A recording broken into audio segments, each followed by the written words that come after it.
시간이 있는데요. 이게 약속된 시간이 있어가지고 전시를 시작을 해야 되는 상황입니다. 어떻게 새로운 장소에서 하니까 훨씬 더 좀 즐겁지 않습니까? 예, 그런 또 여기 느낌을 갖는 게 좋을 것 같습니다. 그래서 지금 이제 우리가 3기까지 있는데 3년째 우리 모시고 있는 아주 인기 있는 오늘 강의 교수님이십니다. 그래서 권순덕 교수님이 토목공학과에 계시고요. 지금 현재 이 큰 그 대형 풍동 연구센터를 만드신 분이시고, 또 한 가지 이제 자랑을 하자면 우리 학교에 이제 매년 연구비를 가장 많이 쓰자 하시는 교수님으로 알려져 있습니다. 그래서 이러한 연구시설, 훌륭한 연구시설이 전북대학교에 있는데, 우리 MOT 학생들, 우리 대표님들이 이런 연구시설을 잘 활용하고 또 협력할 수 있는 그런 계기가 되었으면 하는 바람에서 이러한 강의를 기획하게 되었습니다. 그래서 오늘 아마 투어도 가실 거고요. 그리고 뭐 바람도 한번 맞으실 건데 오늘 권순덕 교수님을 소개해 드리겠습니다. 큰 박수로 맞이해 주시기 바랍니다. 네, 반갑습니다. 자, 오시느라 수고하셨고요. 이제 본격적으로 시작을 하겠습니다. 소리가 안 나네? 이게 스피커로 연결이 안 돼 있나 보네. 혹시 이 노래 아세요? 일부 아시고 일부 모르시고. 이거 아시는 분 연식이 꽤 되시는 분인데 고백하는 거예요. 이거 안다면은요. 제가 이거 오늘 강의하려고 1,000원 들여서 음원을 하나 샀습니다. 거금을 투자해가지고. 자, 그래서 오늘 강의는 바람입니다. 그래서 처음에 이제 이 실험시설이 풍동인데, 풍동이란 무엇인가 설명을 좀 드리고요. 그 다음에 우리 센터에서 뭐 지금까지 무슨 일을 했는지 이제 쭉 소개를 해드릴 거고, 그 다음에 우리나라에 가장 강한 영향을 미치는 태풍이 어떤 것인가 설명을 하고요. 그 다음에 바람에 의해서 어떤 피해들이 있었는가도 설명을 하고, 우리 연구실에서 굉장히 자랑스럽게 생각하는 이순신대교의 내풍 설계에 대해서 또 짧게 설명을 드리고, 마지막으로 맨날 나쁜 것만 했죠. 지금 바람, 태풍 때문에 부서지고 이런 것만 했는데 유용한 에너지도 될 수 있다. 풍력 에너지를 마지막에 짧게 소개를 해드리겠습니다. 자, 풍동이란 뭐냐면 영어로는 윈드 터널이고, 이제 뭐 설명을 하자면 인공적으로 조절 가능한 바람을 만드는 장치입니다. 그럼 바람 만들어서 뭐 하려고? 이게 비행기나 자동차 같은 탈 것들 100가지도 거기에 작용하는 힘을 정확히 알아야지 성능이 좋고 우수하고 연비가 뛰어난 걸 만들 수가 있어요. 그래서 주로 탈 것들을 주로 비행기에 주로 많이 쓰입니다. 설계에 많이 쓰여서 우리나라에도 우수한 풍동들이 몇 군데 있습니다. 그래서 이제 있었는데 풍동의 시작은 뭐 보시다시피 1800년대 말에 유럽에서 여러 연구자들이 막 우후죽순으로 결국 이제 어느 정도 기술이 성숙화되니까 막 이런 걸 만들기 시작했고요. 제일 유명한 풍동은 2개가 있습니다. 라이트 형제가, 비행기를 만든 라이트 형제가 도대체 날개를 어떻게 하면 비행기가 잘 뜰까? 그래서 조그마한 풍동을 하나 만들었어요. 여기는 미국의 워싱턴 DC에 가면 스미소니언 항공우주박물관에 가면 여기에 있습니다.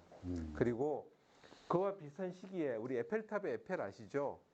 에펠이 큰 빌딩을 짓다가 보니까 도대체 건물에 바람이 얼마나 적용하는지 좀 정량적으로 평가를 해보고 싶다. 그래서 자기가 이런 풍동을 큰 걸 만들었어요. 요거에 비해서 훨씬 더 크죠. 사람이 에펠이 있는 거 보이시죠? 이렇게 큰 걸 만들었는데, 이런 형식의 풍동을 에펠 타입이라고 지금도 부르고 사용하고 있습니다. 그래서 선구자죠. 에펠이라는 사람이 탑만 지은 줄 알았는데 그게 아니고 사실은 기술적인데도 굉장히 관심을 가지고 새로운 장치까지 만들어서 그런 이제 힘들을 정량화시키려고 노력했던 사람입니다. 근데 이제 실험을 어떻게 하느냐? 실물을 직접 실험하면 제일 좋습니다만 시험체를 직접 넣으려면 시험 시설이 엄청나게 커야 됩니다. 그렇죠, 그죠? 대부분의 경우는 불가능이에요. 물론 자동차 정도는 들어갑니다. 현대자동차에 가면은 큰 풍동이 있어서 실차가 들어갈 수 있는 정도는 되지만은 우리가 목표로 하는 이런, 여기 지금 부산타워입니다. 부산에 있는 용두산 공원에 있는 부산타워인데 이거 한 200m 정도 높이를 어떻게 실험을 해요? 그렇죠, 그죠? 또 여기 여러분들이 있는 에코시티에 있는 아파트에 사시는 분들 있을 건데 그런 아파트들 다 풍동 실험합니다. 그거 어떻게 해? 단지가 얼마나 큰데 몇 킬로 되는데 그런 것들 어떻게 하냐면 그래서 축소를 합니다. 모형을 요거만하게 지금 부산타워 여기 보이시죠? 그리고 이 주변에 용두산 공원도 다 모델링을 해놨어요. 이렇게 200분의 1, 뭐 100분의 1, 200분의 1, 300분의 1로 축소를 합니다. 근데 축소를 하는데 그냥 축소를 하는 게 아니고 물리법칙에 의해서 상사법칙이라는 게 있습니다. 그러면 길이를 200분의 1로 축소를 하면 질량은 200의 3승, 뭐 강성은 어떻고 질량, 강성 모든 것들 다 그런 물리법칙에 의해서 다 축소를 시켜서 맞춰서 줄여 놓습니다. 그리고 여기에서 작용하는 바람이 불어가지고 힘을 재고 얼마나 흔들리는지 재겠죠, 그죠? 그걸 다시 거꾸로 물리법칙에 상사법칙에 넣으면은 실제 원래 구조물에서 얼마만큼 힘이 작용하고 얼마만큼 흔들릴지 이런 것들을 거꾸로 유체를 해낼 수가 있습니다. 그래서 이러한 물리학의 법칙에 따라서 이런 실험을 하고 있습니다. 그런데 풍동을 보면은 우리 제일 많이 쓰는 항공 분야에서는 보잉 747기가 아마 제일 큰 비행기인데 지가 길어봐야 80m밖에 안 됩니다. 그렇지만 우리 이순신 대교는 2,300m 가까이 돼요. 엄청나게 스케일이 건설 분야의 구조물하고 기계 분야의 구조물에서 차이가 큽니다. 그 대신에 우리는 태풍이 지가 아무리 불어봐야 60m/s인데 비행기는 270m/s, 마하 한 0.89까지 달리게 됩니다. 속도가 이쪽이 훨씬 빠르죠. 그래서 풍동도 이런 목적에 따라서 약간 구분하게 돼 있어요. 그래서 풍동을 크게 세 가지로 구분하는데 첫 번째 공력 풍동이라고 하는 거는 빠르게 이동하는 이동체에 작용하는 힘을 측정하는 건데 우리나라의 항공우주연구원 그리고 국방과학연구소, 뭐 공군사관학교, 현대자동차 이런 데에 풍동이 있습니다. 이게 지금 현대자동차 풍동이던가 그럴 겁니다. 현대자동차 풍동입니다. 여기서 이렇게 실차를 놔두고 이제 차의 작용은 힘도 재지만은 요즘 고급차는 달릴 때 바람에 의한 소리가 들리면 싸구려가 되는 거죠, 그죠? 그래서 소리를 더 중요시해요. 바람이 달릴 때 여기 지금 흡음재들이 쫙 있어요. 보이시죠, 여기? 이게 다 흡음재입니다. 그래갖고 어쿠스틱 풍동이라고 부르는데 바람이 달릴 때 여기에 사이드 미러에 바람이 부딪혀서 회오리가 생기면 소리가 나요. 여러분들 창문 밖에 막 소리가 나는 경우도 있잖아요, 그죠? 그래 그런 것들을 방지하기 위해서 소리가 들리면 차량의 그 모서리의 모양을 조금씩 바꾸고 이렇게 해서 그런 소리를 줄여서 편안한 고급차를 만드는 걸 위해서 이런 것들이 쓰이고 있고요. 이거는 항공우주연구원에서 이제 항공기 축소 모형에 작용해서 효율적인 항공기를 개발해서 하는 거고, 그 다음에 또 이거는 이제 두 번째는 환경풍동이라고 부르는데요. 자연 환경을 아주 극악한 뭐 바람도 불지만은 온도도 아주 낮거나 높거나 현대자동차가 우리나라만 파는 게 아니고 사우디에 같이 더운 데도 팔아야 되고 알라스카에도 팔아야 되는 거니까 그죠? 그래서 지금 엄청나게 눈비가 올 때 상황도 재현하는 이런 환경풍동이라는 걸 통해서도 실험을 하고 있습니다. 그리고 최근에는 우리나라 철도기술연구원에서 철도 객차 3개를 넣어서 실험할 수 있는 이런 환경풍동을 한 따끈따끈하게 2, 3년 전에 만들었어요. 그래서 거기는 주 목적이 마찬가지로 객차 내에서 고속으로 달릴 때 바람도 안 새고 그 승객들에게 편안한 환경을 제공하는지를 시험하기 위해서 그런 것들을 만들고 있습니다. 세 번째는 경계층 풍동이 저희 풍동입니다. 주로 건설 구조물을 실험하기 위해서 하는 거고요. 저희 이제 풍속이 제일 큰 풍동에서는 13m/s인데 13m/s면 너무 낮은 거 아니에요? 그런데 아까 말씀드린 대로 한 200분의 1로 줄였으니까 풍속도 어떻게 되겠습니까? 왕창 줄어들겠죠, 그죠? 그래서 충분히 내고도 뭐 문제가 없는 그러한 형태입니다. 그리고 우리 풍동이 우리나라에서는 지금 제일 크고요. 현대건설, 대우건설 뭐 이런 데서 이제 또 연구소에서 이런 풍동들을 가지고 있습니다. 그래서 이런 것들이 이제 계략적으로 지금 그 말씀을 드리는 거고요. 현재 저희 풍동은 이제 코세드 풍동이라고 부르는데요. 이제 지금 미국의 에어로 시스템에서 설계를 했고요. 그 다음에 포스코 엔지니어링에서 이제 건설을 했고요. 있습니다. 그래서 여러분들이 지금 있는 곳이 지금 여기 풍동이 보면은 우리 배 교수님이 계시는 바로 뒷면에 여기 모터하고 팬이 있어요. 5개가. 그래서 최대 출력이 1메가와트가 넘습니다. 1메가와트 그러니까 잘 감이 안 오잖아요. 가정용 에어컨 한 대가 1kW입니다. 용량이 대부분. 그러면 가정용 에어컨을 1000대를 한꺼번에 트는 전기를 먹어요.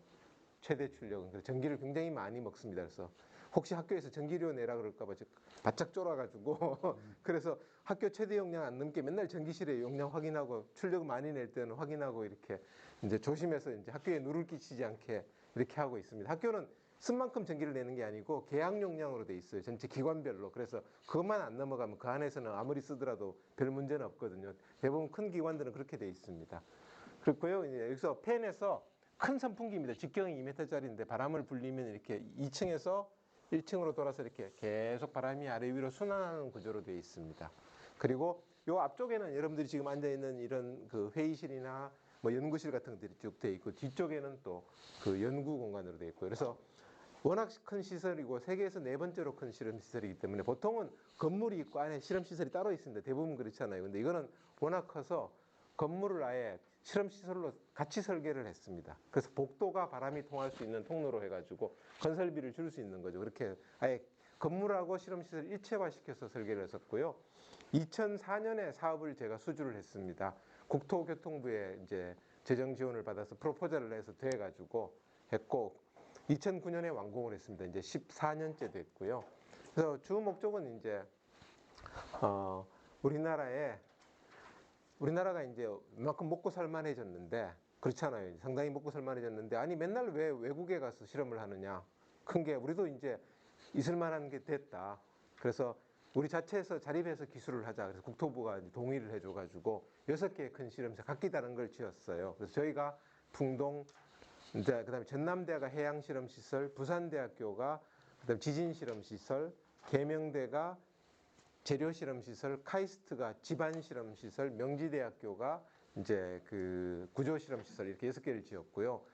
정부에서도 지원을 상당히 해줬지만 우리 대학에서도 상당히 많이 투자를 했습니다. 당연히 1000평 되는 부지도 냈고 그다음에 현금으로 경쟁하다 보니까 딴 대학하고 서로 부딪히려면 또 매칭 펀드를 엄청 써야 되니까 그래갖고 몇십억씩 쏘고 이렇게 해서 그래서 이런 건설을 하게 됐었습니다. 그리고 그 다음에 이제 잘 운영이 돼갖고 굉장히 성공적이었습니다. 이 시설이 특히 중소기업에 대해서 엄청나게 많이 지원을 해주고 있습니다. 그래서 보통 대학들이 실험시설 하나 가져오면 자기네가 쓰고 말잖아요. 공유를 안 하잖아요. 근데 저희들은 공유하는 비율이 한 80%가 넘습니다. 외부에서 80% 이상 쓰고 있고 자체는 한 20%밖에 안 되니까 굉장히 만족스러운 우수 성과로 선정이 됐고요. 그래서 국토부에서 야, 또 뭐 더 필요한 거 없냐? 이거 웬 떡이냐? 그래서 또 우리가 실험하다 보니까 이런 거 부족해요라고 또 막 어필을 했고요. 했는데 뭘 했냐면은 우리나라가 이제 태풍이 한번 오면은 막 시설물들이 많이 부서집니다. 그렇지 않아요, 그죠? 신호등도 자빠지고 뭐 간판도 날아가고 그러는데 문제는 그게 설계 기준이 있단 말이에요. 근데 제대로 안 되고 있다는 거예요. 왜? 그런 도시 시설물들을 만드는 회사들이 굉장히 영세합니다. 작죠, 그죠? 그래서 제대로 된 엔지니어가 없어요. 회사에. 대강 뚝딱뚝딱 만들어서 하는데. 그러다 보니까 어떻게 됐냐면은 이게 안전성을 확보된 제대로 검증된 시험체인지 아닌지를 모르는 거야. 그렇죠, 그죠? 옛날에 어떤 일이 있었냐면은 이제 난간들 있잖아요. 방어책들.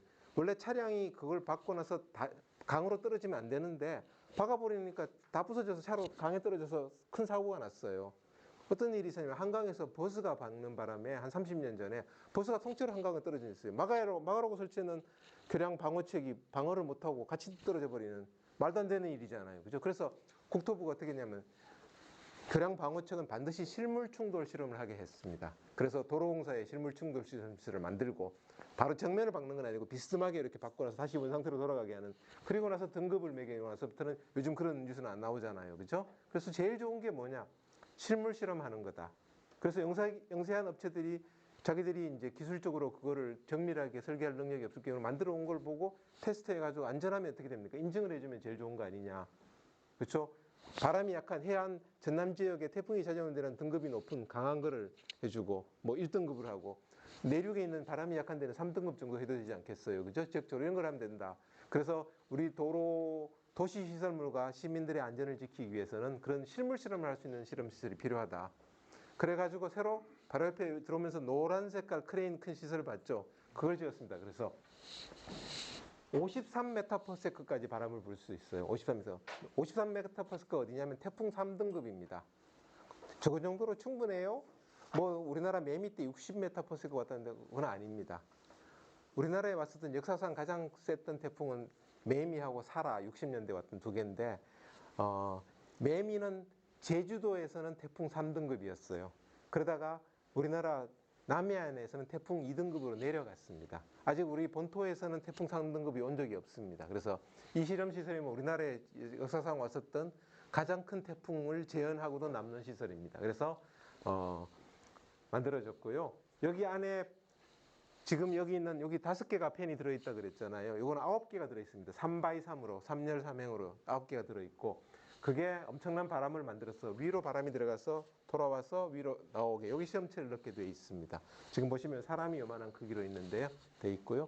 그래서 말씀드리는 것보다는 직접 보는 게 좋으니까 한번 이동해서 한번 현장 견학을 해보도록 하겠습니다. 짐은 그대로 놔두셔도 되고요.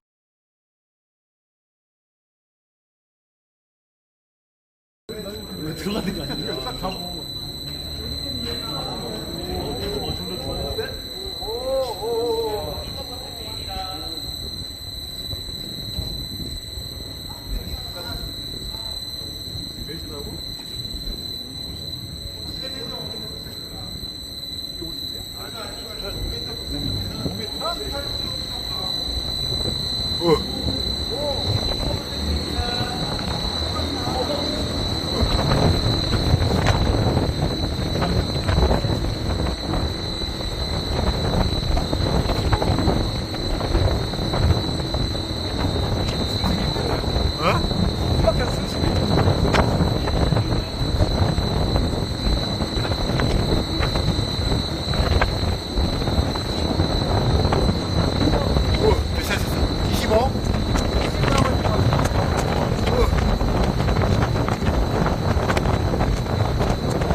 한 2년 정도 완공한 지 2, 3년 정도 됐고요. 그래서 현재 실험들을 진행을 하고 있습니다.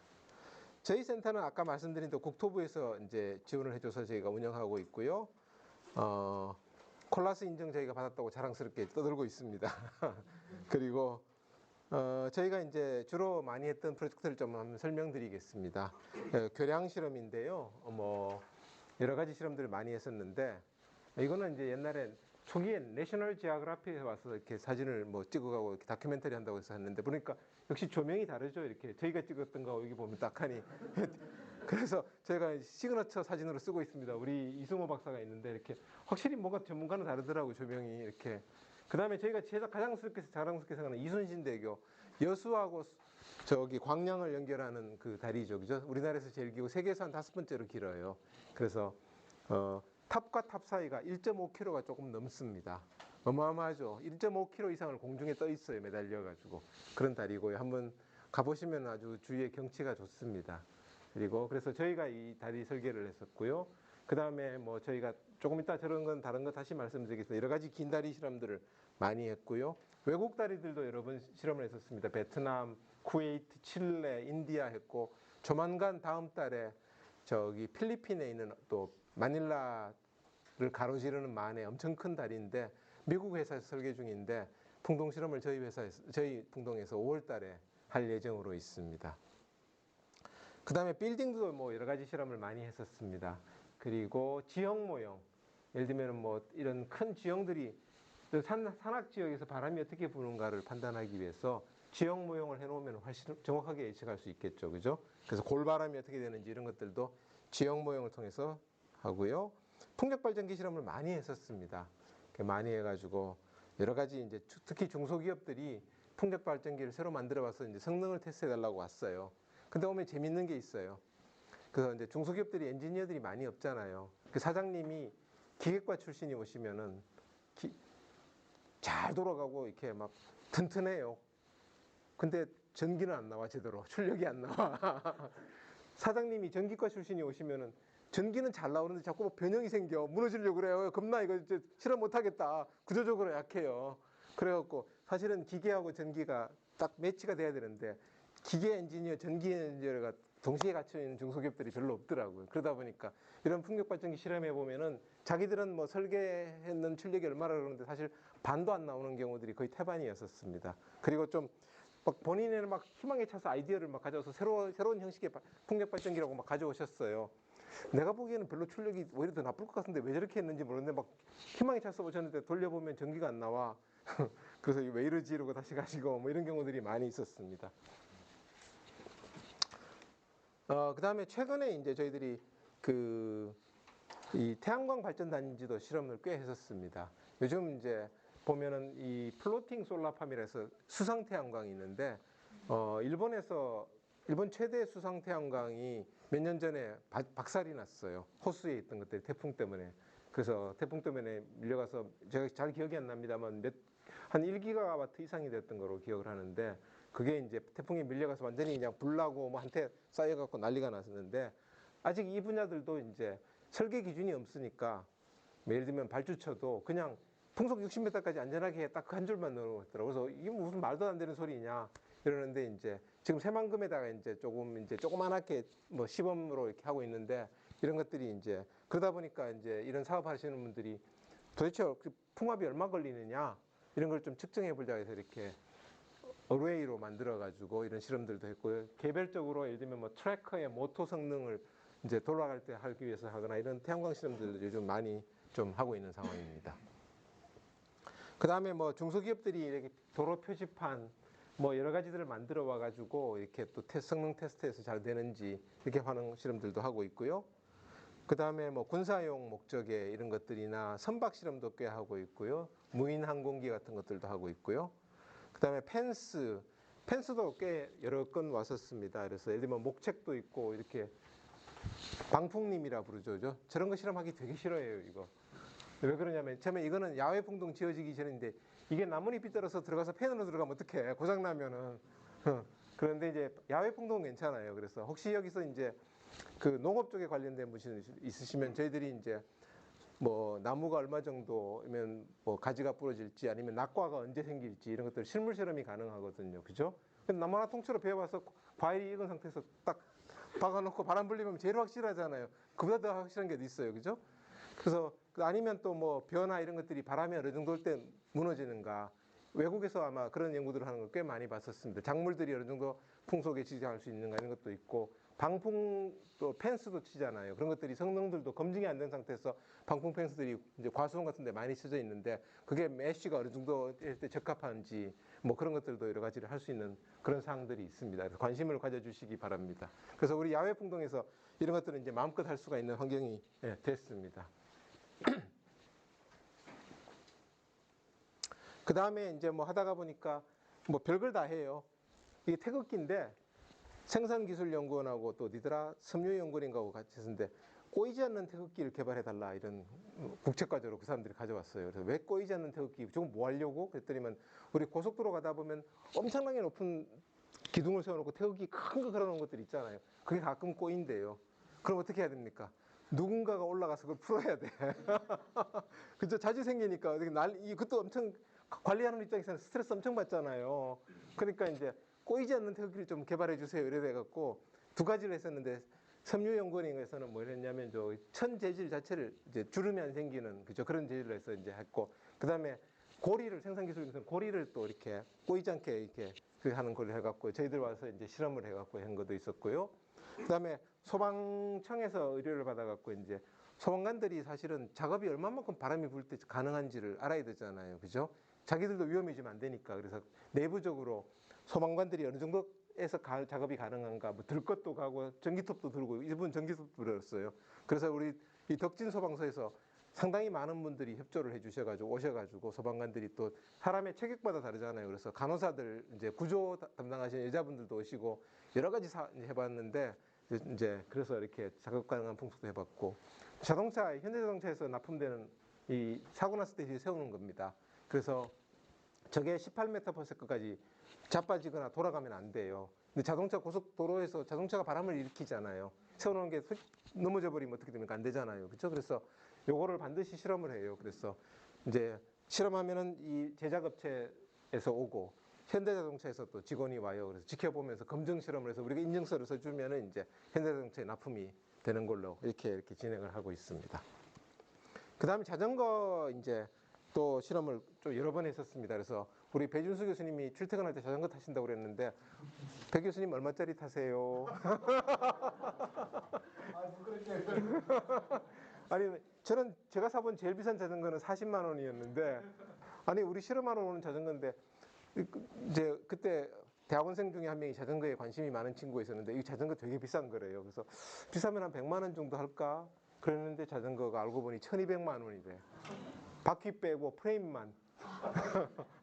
그러니까 알고 보니 세상이 좀 다양하더라고요. 차값, 소형 차값인 자전거가 있더라고요. 그러다 보니까 자전거도 이렇게 실험해가지고 공기 저항이 얼마나 줄여드는지 이런 것들을 실험하는 그런 실험들을 여러 건을 했었습니다. 그리고 뭐 예를 들면 이런 것도 이제 이 방풍 자켓인데 이 자켓을 입에 바람 불 때 얼마나 방풍 효과 이제 온도 체온이 줄어드는가를 여러 화상 카메라를 가지고 찍거나 이런 것도 하고 있고요. 뭐 골프채 뭐 저런 것들도 실험을 하고 있고요. 차량 룩박스 여러 가지 산업 시설물들 하고 있습니다. 그 다음에 아까 보셨던 야외 풍동인데요.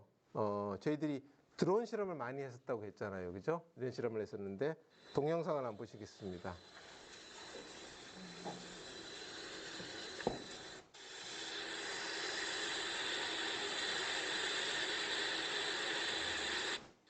이거 깨먹는 영상 아니었네. 하나 휙 날아가는 게 있었는데 제가 다른 걸 넣은 것 같습니다. 한번 지금 어디 10분간 쉬었다 할까요? 어떻게 하셨습니까? 50분이네요. 뭐 크게 뭐그 투어를 갔다 와가지고 네. 해도 될 것 같은데. 뭐 그래도 화장실도 한번 다녀오시고 하시는 게 그게 낫겠죠. 한 10분간 쉬었다 하겠습니다. 그러면요. 비용이 얼마입니까? 근데 이제 이 풍동은 하루 사용료가 300만 원입니다. 그래서 저기는 옆에는 700만 원입니다. 600만 원이든가. 근데 예, 야외. 근데 사람들이 그래요. 300만 원 그러면은 이 일반 중소기업체나 뭐 이쪽 사람들은 다 기절해요. 와 그러고. 근데 항공이나 저쪽에서 온 분들은 저렴하다고 그래요. 근데 300만 원은 그러는데 이제 사실은 좀 저희가 올리려고 생각하고 있습니다. 2009년에 결정된 금액인데 물가가 얼마나 올랐는데 아니 생각해 보면은 300만 원이 되게 큰 금액 같지만은 우리가 실험 시설을 주말 빼고 공휴일 빼고 나면 한 달 1년에 한 200일 가동해요. 그죠? 근데 실험 시설이 고장 날 때도 있고 하기 때문에 100% 가동은 안 되거든요. 가동률이 70%면 얼마입니까? 27이 14, 140일 가동하잖아요. 140일인데 300만 원 곱하기 해보세요. 얼마인가? 한 5억밖에 안 되잖아요. 1년 내내 가동해도 5억밖에 안 나와요. 인건비도 제대로 안 되고 그 비용밖에 안 돼요. 그래서 사람들 생각에는 하루가 300만 원이면 왜 그렇게 비싸냐 말도 안 된다 하지만은 사실은 저희가 이 정부 지원을 받았기 때문에 저희 마음대로 사용료를 못 올리는데 사실은 지금보다 몇 배를 더 올려야지 여기 운영도 하고 센서도 교체하고 그래서 센서 하나 날아가면 500만 원인데 300만 원 받고 어떤 경우는 센서 날아가는 경우가 있어요. 그럼 울고 싶어. 미쳤어. 그래서 그런 것들이 이제 지금 설명을 해드린 이유가 300만 원 그냥 들으면 되게 비싼 것 같지만 생각해 보시면 5억 가지고 이거 운영이 되겠습니까? 안 되죠. 그죠? 그러니까 사실은 좀 현실화를 해야 될 필요가 있습니다. 그래서 저희들은 그렇게 단품으로 와서 실험하는 것보다는 차라리 같이 뭐 국책 과제를 한다든지 해서 제품을 개발해서 좀 저희도 제일 아쉬운 게 뭐냐면은 기업들이 와서 이제 300만 원 내면 다 해주는 줄 알아요. 우리가 자기들 부속 연구소인 줄 알아. 우리는 10편을 가져오는 거 딱 바람 불려서 변형이 얼마 생기느냐, 힘이 얼마냐, 그것만 딱 대주는데 막 돈을 그렇게나 받고 막 이것밖에 안 해준다고 화를 내는 분들이 꽤 있어요. 그렇잖아요, 그죠? 근데 저희도 아쉬운데 그렇게 해드릴 수는 없는 거. 일일이 기술 지원까지 다 해드릴 수는 없으니까 차라리 그런 과제 형태로 해서 저희들 시간도 좀 길게 해서 계속 컨설팅을 하면서 기술 지원도 해드리고 계속 성능을 업그레이드 할 수 있잖아요. 저희 한번 와서 실험해보고 부족한 부분이 뭔지 서로 디스커션해서 이런 부분을 개선하면 좋겠다면 가서 또 새롭게 제작해 오셔서 또 개선하고 이렇게 점진적으로 성능을 높여가는 게 제일 좋은 방법이거든요. 그래서 단품 실험보다는 좀 그런 식으로 같이 코업을 해서 길게 가는 과제 형태로 가는 것들이 저희도 제일 좋습니다. 네. 자, 이건 이게 또 하나 사례인데요. 이 전주에 있는 기업체인데 신호등 제조업체입니다. 그래서 자기들이 뭐냐면 이게 기존 신호등이고 이게 새로 개발한 신호등인데 이거는 강제로 돼 있는데 이거는 탄소섬유로 돼 있어요, 봉이. 그래서 이제 전주가 탄소섬유를 하니까 탄소섬유로 만들어 가지고 이제 요거보다 더 튼튼하다. 그 성능을 입증해 보고 싶다. 좋아. 그러면 아예 두 개를 만들자. 하나는 기존 거, 하나는 새로운 걸 해갖고 두 개를 같이 실험했어요. 그래가지고 이제 쫙 불어서 실험해 보니까 이게 파란색이 기존 제품, 빨간색이 기존 제품, 파란색이 신제품이에요. 보시면은 이제 같은 풍속에서 변형이 훨씬 작아졌잖아요. 그죠? 그래서 더 안전한 걸 보여주고. 그래서 이분들은 이제 이렇게 해서 이제 제품을 개발하는 이제 단순 실험이었습니다만 이런 식의 이제 성능을 기존 제품보다 얼마나 향상되는지를 정량적으로 보여줄 수 있는 아주 객관적인 데이터니까 이런 실험들을 우리가 처음 실험으로 야외 풍동 찍고 했었습니다.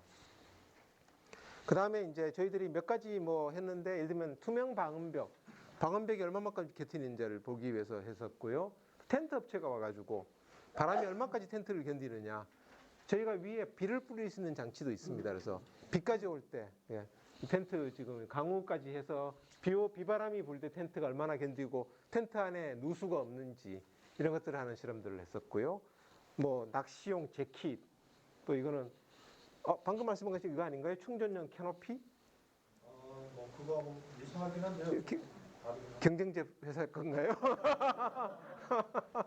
예, 이런 것도 우리가 실험을 했었고요. 그 다음에 팔각정도 했었고요. 뭐 풍력발전기, 교통표지판, 옥외간판 뭐 이런 것들을 했었습니다. 밑에를 고정을 시키는 거예요. 예, 예. 그래서 저희가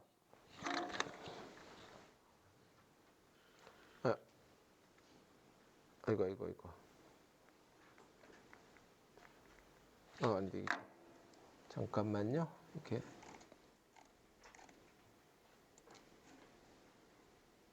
지금 보시면 스틸 블락들이 이렇게 있는데 지펜이 작으면 이걸 크레인으로 옮겨가지고 높이도 높게 할 수도 있고 낮게 할 수도 있고 넓은 면적을 할 수 있고 이렇게 이런 옆에 준비되어 있습니다. 그래서 스틸 블락들을 이렇게 지지대를 설치할 수 있게 이렇게 해놓은 장치들이 있습니다.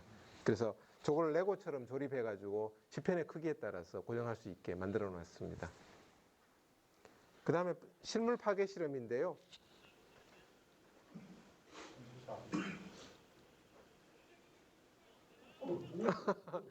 뒤에 저기 걸렸죠? 네. 지금 이제 그 팔각정 제조업체인데요. 여기 30인데 이 사람들이 이제 팔각정 자기들 특허를 냈대. 여기가 이제 볼트로 하나로 이렇게 기둥이 고정되어 있는데 여기다 옆에 넣어가고 더 강화할 수 있는 걸 했는데 그래서 야 이걸 보여주고 싶은데 어떻게 하냐 그래서 그럼 우리가 두 개 만들어 오라고 했어요. 저도 이걸 실험하는 목적이 기술적인 검증도 있지만 또 광고 홍보 효과도 있잖아요. 그죠? 그래갖고 기존 제품으로 만든 거 하나, 개선된 제품 하나 만들었어요. 지금 이게 기존 제품인지 개선 제품인지 기존 제품일 거예요. 그래서 기존 제품인데 그래가지고 지금 딱 보니까 34에 날아갔잖아요. 그죠? 날아갔어요. 이렇게 확실히 보였어요. 그리고 개선 제품은 50까지 버텼어요. 네. 그래서 확실하게 보여줄 수 있는 거죠. 그래갖고 이렇게 해서 이제 꼭 그래서 특히 자전거 업체들을 보니까 성능보다는 더 중요시하는 게 이제 폼나게 선수 데려와서 타면서 이렇게 뭡니까 연기를 막 뿌려달래 이렇게 영화 보면 많이 나오잖아요. 가시오에 이렇게 연기가 쫙 지나가는 거 있거든요. 그거 뿌려달라. 주로 사진사 대동에 와가지고 이제 프로페셔널 사람들이 와서 막 잘 찍어가서 자전거 잡지에 내더라고요. 잡지에 내갖고 막 하는 처음에 한 업체가 와서 그렇게 자전거 잡지에 내고 나니까 그 다음에 자전거 업체들이 여러 군데서 막 연락이 와요. 그 잡지 보고 나서 우리도 그렇게 해달라. 값은 사실 중요하지 않고 이렇게 이 좋은 사진이 중요하다. 뭐 그런 것들도 홍보 효과도 상당히 있습니다. 그리고 또 이런 게 사실은 소비자한테도 어필할 수 있는 게 기술적인 백데이터를 좀 확실히 보여주고 있으니까요. 그런 것들이 있습니다. 네. 자, 그러면은 우리가 이런 바람이 왜 생기는가 좀 이제 기술적인 부분으로 들어가겠습니다. 바람이 생기는 이유는 간단합니다. 우리가 냄비에 물이 끓으면은 어떻게 됩니까? 뜨거운 물은 위로 올라가고 찬물은 내려서 이렇게 대류가 일어나죠. 그죠? 똑같습니다. 적도에서 뜨거운 공기가 위로 올라가요. 그럼 옆에서 다른 공기가 와서 메꿔야 되잖아요. 찬 공기가.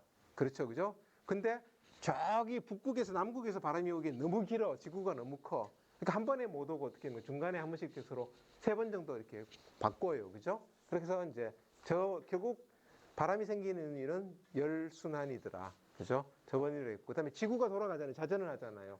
돌아가기 때문에 바람이 똑바로 안 가고 어떻게 합니까? 약간 휘어요. 지구 자전의 힘에 의해서 코리올리 이제 효과라고 부르는데 그래서 그렇게 해서 바람이 생기더라. 그런데 그러면은 바람 중에서 우리나라에 미치는 제일 큰 바람이 태풍입니다. 근데 태풍인데 사실은 과학적으로는 태풍이 아니고 트로피칼 사이클론이라고 불러요. 과학 용어로는, 공식 용어로는. 근데 이제 태풍, 허리케인 사이클론은 이제 우리 동네 말이죠. 그죠? 동네 말인데 사실은 똑같은 겁니다. 여기 동아시아에서 부는 바람은 이 트로피칼 사이클론은 태풍이라고 부르고, 여기 인도양의 호주 근처에서 부는 바람은 사이클론이라고 부르고, 그래서 여기 미국 쪽에서 부는 거는 허리케인이라고 불러요. 근데 그럼 요거는 태평양에서 요거는 허리케인이죠? 요것도 허리케인이에요. 둘 다 허리케인인데 20세기에 딱 두 개가 있었어요. 허리케인이 생겨서 오다가 태평양을 건너와서 여기까지 와버렸네. 그럼 어떻게 돼?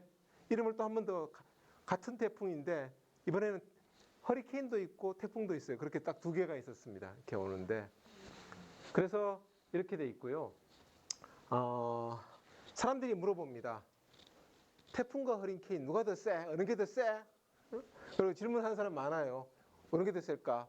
자, 보시면은 빨간 색깔이 강도입니다. 이게 태풍도 1등급부터 5등급까지 나누어요.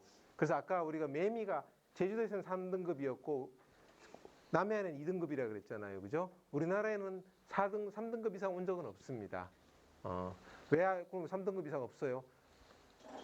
필리핀 근처에서 생겨난 태풍이 따뜻한 바다에서 에너지를 받아서 커지는데 우리나라 근처는 물이 찾아가지고 어떻게 됩니까? 이제 비실비실해요. 그러다 우리나라 통과하고 나면 동해 가면 다 죽어버리죠. 그죠? 그 우리나라 왔을 때는 이제 좀 상당히 맛이 가서 이렇게 거의 이제 그렇기 상태에서 와서 그렇기 때문에 우리나라에 오는 태풍이 이렇게 극악하지는 않습니다. 극악하지는 않는데 빨간 색깔이 5등급이니까 제일 극악한 놈이죠. 근데 보시면 빨간 색깔 어디 많습니까? 어디가 더 세요? 이게 태풍이고 이게 우리 아시아죠. 그죠? 여기가 미국인데 어느 게 빨간 게 많아요? 아시아의 태풍이 더 세죠. 전반적으로 강도들이 보면. 그렇죠? 여기 빨간 데가 어디를 때려요? 여기 필리핀, 대만, 그죠? 이런 데가 주로 태풍의 영향을 제일 많이 받는 나라입니다. 그렇게 돼 있고요. 대만은 그래서 다행인 게 이 동쪽 편에 있는데 대만은 여기 이 중간에 큰 산맥이 있습니다. 굉장히 높은 산이 3,000m 이렇게 되는 산들이 있어서 대만의 큰 도시는 다 서쪽 편에 있잖아요. 그죠? 이렇게 방풍벽 뒤에 있습니다. 이렇게 돼 있고요. 자, 그러면 어느 게 더 크냐? 지금 보니까 태풍이 더 센데 왜 허리케인 가지고 난리야? 자, 보면은 이게 2003년에 4년에 발생했던 태풍 카트리나입니다. 태풍의 허리케인 카트리나. 미국에서 어마어마한 피해를 줬었죠. 그죠? 루이지애나 지역을 다 초토화시켰는데 여기 보시면 여기서 생겼어요.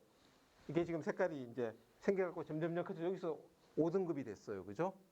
멕시코만입니다. 멕시코만에 여기가 이렇게 따뜻한 데 있으니까 쫙 올라와갖고 다 커진 다음에 바로 상륙했죠. 그래서 우리 허리케인은 태풍은 필리핀 근처에서 생겨갖고 기껏 때리면은 필리핀 때리죠. 못 사는 나라지. 별로 부서질 것도 없어. 그 부서져도 돈으로 한 사람은 작아요. 그죠? 대만은 철저히 대비가 돼 있고 또 큰 산맥에 막혔어. 이쪽 편 도시적으로는 큰 피해가 없어요. 근데 미국은 이렇게 와서 때리니까 부자 나라에 접시만 할 게도 100만 원 하잖아요. 그 돈으로 한 사람은 어떻게 됩니까? 어마어마한 피해가 되는 거예요. 그죠? 그러니까 허리케인 피해 그러면 막 미국에서는 몇백억 달러씩 받았는데 필리핀은 기껏해야 뭐 얼마 안 되고 하는 똑같은데 사람은 훨씬 많이 죽으면서 그죠? 그런 이유들이 있습니다. 그래서 부잣집이라서 경제적으로 환산하니까 피해가 훨씬 크더라. 그리고 또 하나는 생기자마자 최대가 됐었을 때 주로 미국 본토를 때리더라.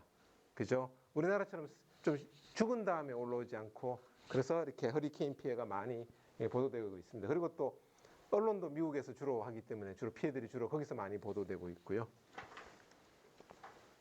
그럼 우리나라에 왔던 최대 풍속은 어떤 게 있느냐? 요게 지금 1959년에 발생했던 태풍 사라입니다. 사라. 이렇게 태풍 사라호라고 그러잖아요. 사라호 혹시 들어보셨어요? 들어보신 분들도 연식이 오래되신 분인데 옛날에 하도 저도 어릴 때 태풍 사라호 피해 그래서 이제 귀에 딱지가 나게 들어가지고 기억을 하고 있는데 59년에 발생해서 이렇게 지나갔습니다. 그리고 이게 태풍 매미입니다. 똑같이 이렇게 지나갔어요. 거의 패스가 비슷하죠. 그죠? 중심 기압도 보면 여기에서 엄청 높았어요. 여기 905, 여기 935, 여기 931, 제주도 근처에서 940, 933, 뭐 여기서는 조금 더 여기 났고 중심기압도 거의 비슷해요, 그죠? 태풍 풍속은 거의 중심기압에 비례합니다. 그런데 살아오는 풍속은 주어지지 않고 매미는 있는데 여기가 이제 여기에 풍속입니다. 20일 여기서 생겨갖고 점점점 커져요. 이제 20일 좀 약하죠. 30일, 36, 50일까지 대만 근처에서 50일까지 갔다 이제 조금씩 줄어듭니다. 그래서 우리 여기 제주도 근처에서 40일, 부산 쪽에서 35까지 내려갔었어요.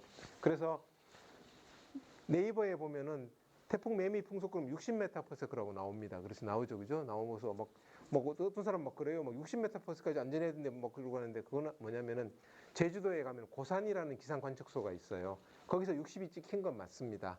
찍힌 건 많은데 우리나라는 기상법에 의해서 풍속은 뭐냐면 10분 평균을 말해요. 왜냐면 그냥 순간적으로 1초의 풍속이 4번째거든요. 그 중에 하나가 그 대표값이 아니잖아. 순간적으로 0.25초 만에 한번 탁 때린다고 무너져요? 아니죠. 좀 흔들어야지 좀 무너질 거 아니에요. 그죠? 그러니까 10분을 기준으로 하고, 그래서 풍속이라면 10분을 평균한 걸 말하고, 그게 0.25초마다 한 번씩 재는 것 중에 제일 큰 값은 순간 풍속이라고 불러요. 그래서 기상할 때 보면 순간 최대 풍속이면 10분 동안 재는 게 제일 높은 걸 말해요. 근데 고산에서 순간 최대 풍속이 60m/s까지 찍힌 건 맞아요. 맞는데 보통 10분 평균하고 순간 최대 풍속은 순간 최대 풍속이 한 30-40% 큽니다. 근데 고산에서 왜 그렇게 찍혔느냐? 그래서 제가 한번 궁금해서 제주도 출장 가는 김에 차를 몰고 고산 기상관측소를 가봤어요. 가보니까 태평양 쪽에 면한 200m 되는 언덕 위에 절벽 위에 기상관측소가 딱 태평양을 면 바다를 보고 딱 서 있어요. 그게 높은데 딱 위에 절벽에서 바람이 치면서 어떻게 됩니까? 지형적인 효과 때문에 훨씬 커진 거죠. 그래서 태풍이 얼마나 큽니까? 300-400km 정도 돼요. 크기 하나가. 근데 고산에서 얼마 안 떨어진 10여 km밖에 안 되는 서귀포나 제주시에서 풍속은 40몇 밖에 안 되는데 거기만 60이었거든. 사람들이 다 그거라고 하는데 그건 아니고 어떻게 됩니까? 국부적인 할증 효과가 상당히 작용해가지고 그래서 과대평가된 사례입니다. 그걸 가지고 대표라고 하면 곤란해요. 그죠? 그리고 또 더군다나 아까 말씀드렸지만 제주도에서는 3등급이었지만 육지에서는 얼마라고? 2등급이에요. 그죠? 그러니까 훨씬 다릅니다. 자, 근데 그러면 이 바람을 미터/s로 하니까 도대체 감이 없다 나는. 우리는 이제 대강 이제 맨날 바람을 맞으니까 이제 어떤 물리적인 감이 있는데 일반 사람들은 없잖아요. 그걸 표현하기 위해서 뷰포트 지수라고 있습니다. 뷰포트 지수. 그래서 대강 보고 아까 우리가 한 5m/s 정도 했죠. 그게 뭐겠습니까? 3에서 5 정도 되면 이게 뷰포트 지수 3일 때는 뭐 가벼운 깃발에 바람에 흔들리고 머리카락이 흩날린다. 옷가지가 펄럭거린다. 아까 10은 어땠습니까? 바람이 이미 몸으로 느껴지는 거죠. 그죠? 눈이 날아가요. 아까 15는 어디 있습니까? 여기 있죠. 걸을 때 불편함이 느껴진다. 20 넘어가니까 어떻습니까? 사람이 돌풍에 쓰러진다. 이 정도입니다. 그래서 요게 이제 여러분들이 이제 실제로 풍속이 어느 정도 활동이 가능한지를 판단하기 위해서 이런 뷰포트 지수라는 게 있으니까 나중에 이제 참고하시면 편리합니다. 자, 그 다음에 바람에 의한 피해는 뭐 많습니다. 근데 이건 보시면은 이게 지진에 의해서 무너진 건데, 자, 이게 멕시코 시티예요. 멕시코 시티인데 지진에 의해서 무너졌는데 보니까 이게 별로 낮은 건물들이 막 자빠졌죠. 높은 것들은 멀쩡하잖아. 높은 게 더 약해갖고 금방 무너질 것 같은데 이상하죠. 그죠? 또 높은 것들은 다 멀쩡하고 낮은 건물들이 다 무너졌어요. 맞아요? 이상하잖아. 왜 높은 거는 안전할까? 가장 생각해보면 건물이 비싸. 그러니까 좋은 엔지니어가 설계를 했어. 우수한 엔지니어가 또 우수한 또 시공사가 품질 관리를 잘해서 잘 지었어. 뭐 그것도 맞습니다. 그죠? 맞는데 근본적인 이유가 있어요. 뭐냐? 자, 이게 이제 스펙트럼이라고 부르는 건데, 에너지가 얼마나 이제 이게 세로축이 에너지입니다. 그리고 가로축이 이제 진동수라고 부르는 건데, 우리가 구조물들은 다 진동수가 있어요. 흔들흔들거려요. 여러분들 플라스틱 자 같은 거 한번 쳐보세요. 탁 치면 항상 출렁출렁하다 져있죠. 근데 칠 때마다 똑같은 속도로 흔들려요. 주기가 달라지지 않죠. 그죠? 근데 긴 거는 천천히 흔들리고 짧은 건 빨리빨리 흔들리잖아요. 그죠? 그 흔들린단 말이에요. 이 주기를 다 가지고 있어요. 구조물마다. 그런데 지진은 파잖아요. 근데 판데 이거 흔들리는 거하고 똑같은 파가 오면 어떻게 됩니까?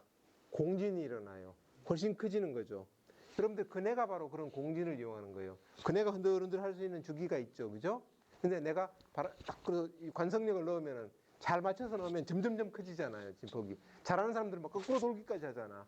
그렇죠. 그죠? 그게 바로 이제 공진인데 똑같아요. 이것도 이렇게 흔들리는데 밑에서 지진이 와갖고 하면 엄청 커지잖아. 그렇죠. 근데 여기서 요게 한 1헤르츠에서 10헤르츠 정도 있는데 요게 한 10층 정도 되는 건물들이 요쪽에 있어요. 그래가지고 지진의 에너지가 왕창 몰려있는데 한 10층 정도 되는 건물들이 있기 때문에 50층짜리가 아니고 50층짜리는 여기 있어요. 100층짜리는 여기 있고. 그러니까 100층, 50층짜리들은 지진에서 에너지가 밀접된 데서 훨씬 벗어나 여기 있단 말이에요. 그죠? 그 대신에 바람이 지진보다 에너지가 훨씬 작죠? 근데 높은 빌딩이 되면 여기 오면 어떻게 됩니까? 바람이 훨씬 지배적인 하중이 됩니다. 그래서 보시다시피 빌딩일 경우에 저층은 여기에 있고 고층은 여기에 있어요. 그래서 고층 빌딩들은 내진 설계도 하지만은 이런 기본적인 원리에서 지진에 대해서 훨씬 안전합니다. 그래서 고층 빌딩에 살면은 지진은 걱정 안 하셔도 되는데 바람 걱정하셔야 돼요. 아까 센텀시티 흔들렸다 그랬죠, 그죠? 그렇게 되고 또 뭐 장단점이 있겠죠. 그렇습니다. 뭐 여러 가지 피해들이 우리가 태풍하면 불고 나면 많이 발생합니다. 이거 뭔지 아세요? 서귀포 축구 전용 경기장인데 지붕 한 두 번쯤 날아갔어요. 그리고 부산에 축구 경기장도 지붕 다 째졌어요. 그래서 그거는 언론에 안 나왔고요. 서귀포는 여러 번 언론에 나왔었습니다. 그래서 부산시 건설국장님이 저한테 전화 걸어갖고 막 뭐 어떻게 하면 좋냐 이렇게 막 빨리 좀 대책을 공부해야 되는데 뭐 좋은 방법 없으세요? 그리고 뭐 그리고 옛날에 한 10여 년 전에 그런 적이 있었습니다. 그리고 농업시설물들 뭐 비닐하우스 같은 것도 이렇게 바람에 의해서 또 피해도 받고요. 뭐 여러 가지 뭐 골프 연습장이나 지붕 같은 것들도 많이 이제 느껴져 나가는 이런 사고들이 많이 발생을 하고 있습니다. 그리고 여기 우리 부산의 신간만부두에 크레인 자빠진 거 아시죠? 그죠?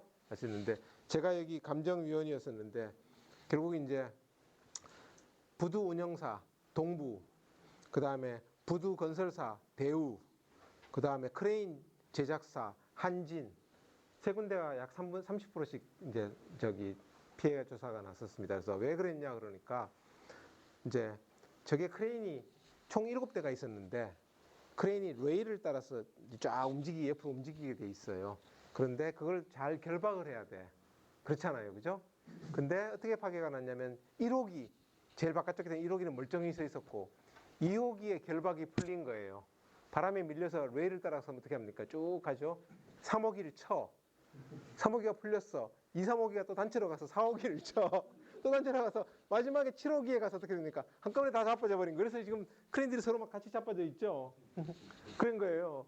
그래서 원인은 이제 1대1로 손해배상 나는 게 이제 부두 운영사인 동부는 원래 이제 동부가 처음 항만을 운영해 봤어. 경험이 없어갖고 태풍 오면 다 이렇게 어떻게 합니까? 이렇게 태풍 피해 모드도 하고 또 결박을 가서 결박해 놓은 것도 좀 있으면 풀리잖아요, 살살. 그리고 다시 또 한 번씩 다시 재결박을 해주고 이렇게 해야 되는데 그걸 안 한 거야. 그게 풀려버린 거예요, 그죠? 두 번째 이제 대우건설은 왜 그러냐면은 이 앵커가 결박을 해서 앵커를 해놔야 되는데 이게 한두 개가 뽑힌 거야. 콘크리트가 뽑히면 안 되는데 깊이가 얕아갖고 이게 좀 기준보다 더 얕게 시공을 했어. 그래서 대우도 책임 있죠. 뽑혀졌으니까. 그 다음에 또 한진은 왜 그러냐? 한진은 우리나라 해안항만 설계 기준에 40mPa까지 안전하도록 설계하게 돼 있어요. 40mP는 뭐냐면 10분 평균 풍속이에요. 근데 한진은 그걸 순간 풍속으로 설계를 한 거야. 그러니까 한 30-40%더 높으니까 40이니까 30-40이 하면 한 50 넘어에서 설계를 해야 되잖아요. 그죠? 근데 이제 이 설계 풍속이라는 개념이 없어가지고 조선하는 분들이 설계를 하면서 우리 설계 기준을 오해한 거죠. 그래가지고 과소 설계를 한 거죠. 그래갖고 또 책임이 있고 그래서 이렇게 책임이 지어졌습니다. 그래서 근데 타격이 컸죠. 부두를 한 1년 넘게 운영을 못했고 그 바람에 대형 선사 두 군데가 여기를 떠났습니다. 안 그래도 중국에 물량이 많아갖고 이 물류 체계가 한번 바꾸는데 되게 힘들대요. 전국 세계적인 망인데, 근데 이제 우리나라가 한번 크게 덕을 봤어요. 일본에 고베 지진이 나가지고 고베항이 큰 무역항이었는데 거기가 부두가 망가지는 바람에 부산항으로 거기게 다 온 거예요.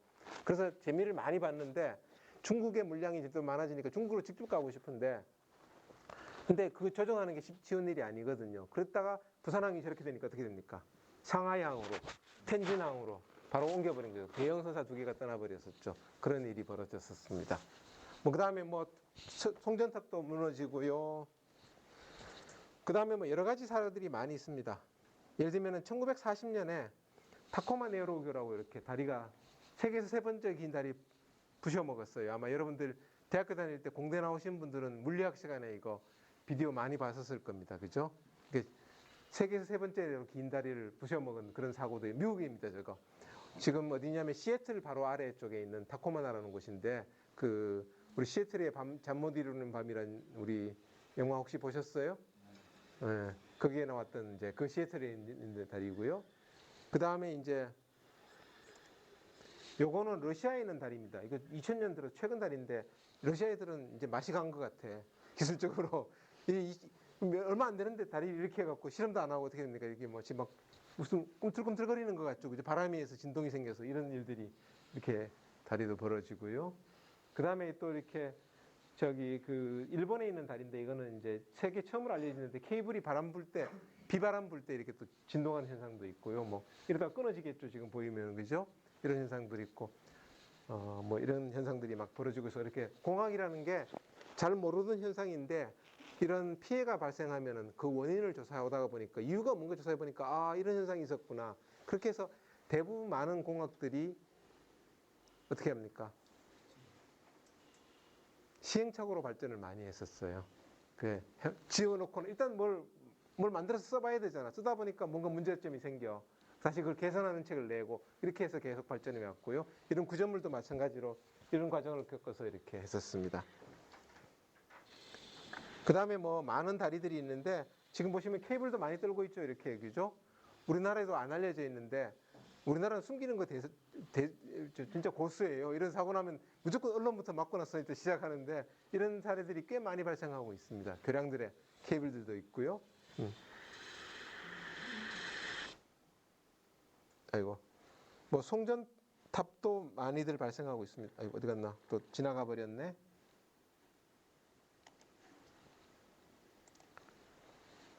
뭐 송전선이 이제 이렇게 선들이 출렁출렁거리면서 지금 보이시죠? 지금 송전선들이 그죠? 저렇게 해서 저게 아주 커지면 송전탑을 잡아 당겨서 어떻게 합니까?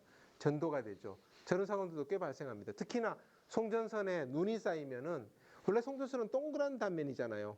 눈이 쌓이면 위가 어떻게 됩니까? 타원으로 바뀌죠. 동그랄 때는 진동이 잘 안 생기는데 타원으로 바뀌면서 진동이 잘 생겨요. 눈이 위에 쌓여거나 눈이 위에 쌓이는 경우도 있고 녹아서 밑에 얼어갖고 밑에서 쌓이는 경우도 있고.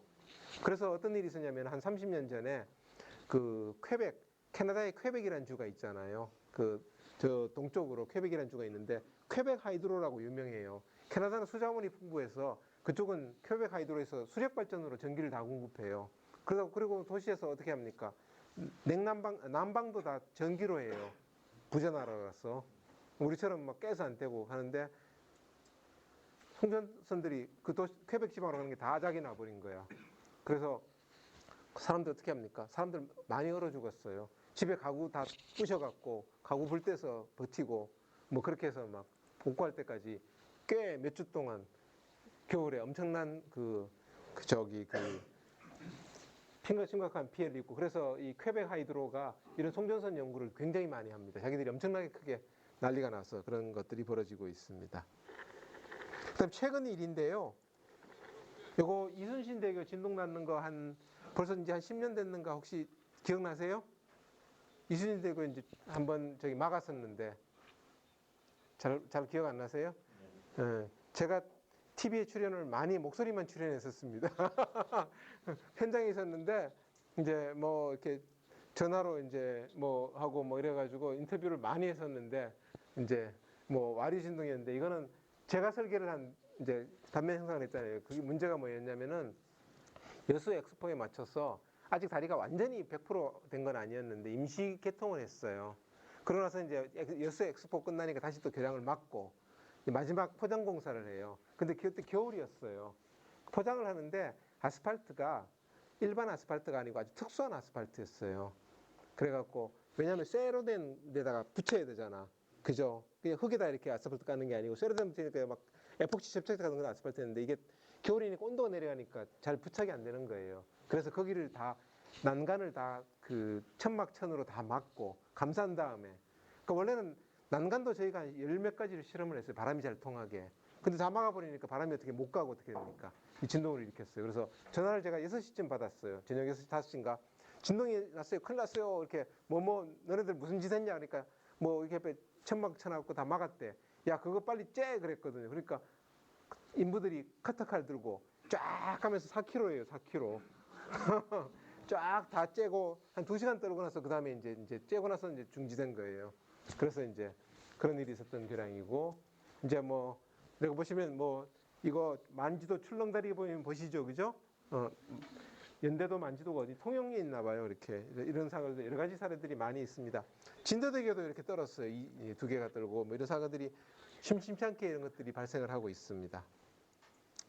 자, 그래서 제가 자랑스럽게 생각하는 이순신대교 이제 간단히 소개해드리겠습니다. 탑과 탑 사이가 1545m예요. 해필이면 1500이 하든지 1550을 하지 왜 1545로 했을까요?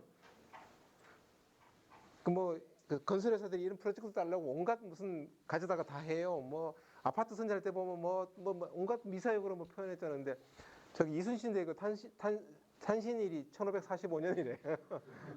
그래서 1545m로 했대요. 그래서 여기 지금 건설할 때 제가 학생들하고 올라갔는데 이게 제가 젊었을 때 모습입니다. 올라갔는데 이거를 이제 저희가 그 공력 설계를 담당했는데 옛날에 우리 금문교 같은 거 보면 이런 트러스교죠. 항공하고 비슷하게 항공보다 한 20년 시차를 두고 발전했는데 세계 1차 대전 보면 이런 보급기를 했었죠. 이렇게 서로 엮어서 트러스예요. 이것도 일종의 안전했는데 성능이 나빴어.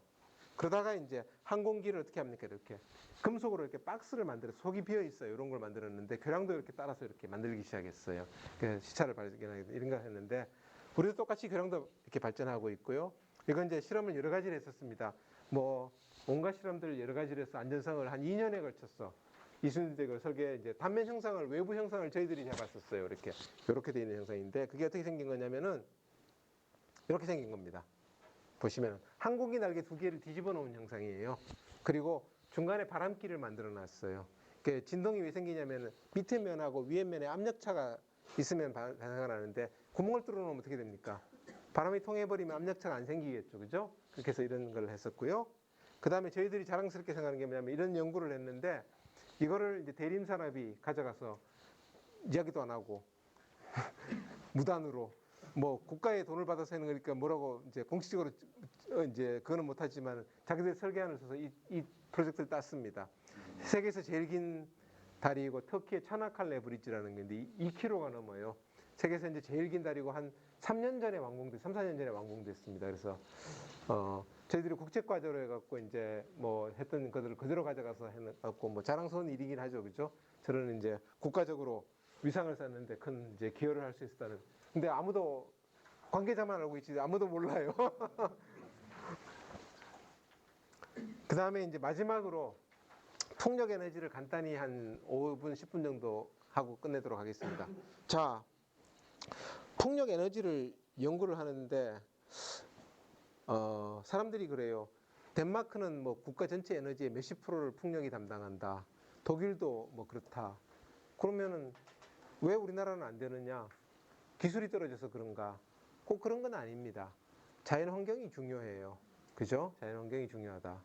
자, 보시면은 이게 뭐냐면은 수요와 공급이 맞아야 돼요. 수요와 공급이 맞아야 되는데 이게 세계의 바람 지도입니다.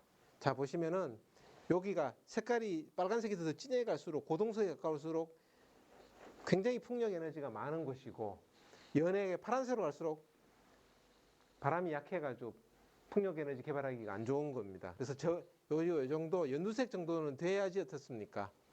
연두색 정도는 돼야지 그나마 이제 적당히 풍력 에너지를 개발할 수 있는 데인데 지금 보시면 이 고동색으로 진한 데가 어디 있습니까? 오, 엄청 좋은 데 여기 있네. 여기 좋죠? 여기 어디입니까? 히말라야 산맥이에요. 말짱꽝이야. 여기 끝내주네. 여기 어디예요? 여기 파타고니아. 아르헨티나 남부, 칠레 남부죠. 추워서 아무도 안 사는 데죠. 여기도 꽝이네. 그러면은 여기 어디야? 여기 소말리아. 먹고 살 일이 없어, 전기 쓸 일이 없이 해적질만 하는 데인데, 그죠? 여기도 말짱꽝이야. 수요가 없잖아. 여기 풍력 발전하면 엄청 좋겠죠, 그죠? 없어. 그런데 여기 보니까 어떻습니까? 여기가 어디입니까? 영국. 여기 덴마크예요. 여기 독일, 여기 스웨덴. 어떻습니까? 산업화가 된 나라들이죠. 강력한 산업화가 된 나라고 바람의 질도 좋아요, 그죠? 그러니까 영국, 덴마크, 독일이 어떻습니까? 풍력 에너지가 큰 겁니다. 그러니까 풍력 발전하기 위해서 좋은 환경은 뭐냐면은 태풍 같은 것들이 자주 오면 안 돼요. 풍력 발전기는 풍속이 25m/s가 되면 발전 안 해요. 그래서 서바이벌 모드라고 그래갖고 이 날개를 이렇게 돌려갖고 힘 안 받게 해서 제발 나 안 부러지게 버티자, 이렇게 그 모드로 들어가요. 전기 생산 못 해요. 그래서 태풍이 오는 거는, 태풍은 사업비만 느려요. 왜냐하면 그거에 저항하려면 어떻습니까? 기둥도 훨씬 튼튼한 걸 해야 되고, 모든 게 태풍에 견디려면 어떻습니까? 더 강하게 해야 되죠. 그죠? 사업비가 전체로 올라가는 거예요. 그죠? 풍력 발전하기 좋은 환경이 아닙니다. 근데 저런 유럽 쪽에, 북유럽 저쪽은 어떻습니까? 태풍도 없어. 그렇죠? 그리고 바람도 1년 내내 아까 여러분들이 맞았던 한 10m/s 넘어가는 것들, 그게 풍력 발전하기가 제일 좋은 바람인데 그게 1년 내내 불어요. 그렇죠? 보통 풍력 발전기들은 12m/s가 되면 전격 출력이 나와요. 우리가 뭐 2메가와트짜리 풍력 발전기 나오는 거 언제부터 나오냐면 12부터 나왔어. 25까지 나와요. 25라고 해서 더 많이 나오는 게 아니고 딱 일정하게만 나와요. 그러니까 12만 넘어가면 같은 출력이 나오기 때문에 제일 적당한 거죠. 그죠? 근데 여러분들 그 폭풍의 언덕인가? 너무 읽은 지 오래돼서 까먹었는데 무슨 소설이 있었잖아요. 영국에서 스코틀랜드 쪽에. 거기 1년 내내 그런 바람이 불거든. 그 풍력 발전기 꽂아놓으면 바람이 뭐 무지무지 나오는 거야. 그리고 옆에 뭐 사람도 살고 공장도 있고, 바로 선 연결할 것도 간단하죠. 선 연결하는 것도, 송전선 연결하는 돈이 되게 많이 들어가거든요. 그래서 특히나 그래서 수요처도 바로 옆에 있지. 그다음에 어떻습니까? 바람도 좋지. 그러니까 저쪽이 이제 풍력 발전이 발전할 수밖에 없는 거죠. 그죠? 그래 돼 있습니다. 그리고 우리나라는 보시면 색깔이 좀 진하지 않죠? 이렇게 뭐 객관적으로 말했어요. 아주 최적의 장소는 아니더라. 뭐 그런 정도입니다. 자, 그렇게 돼 있고요.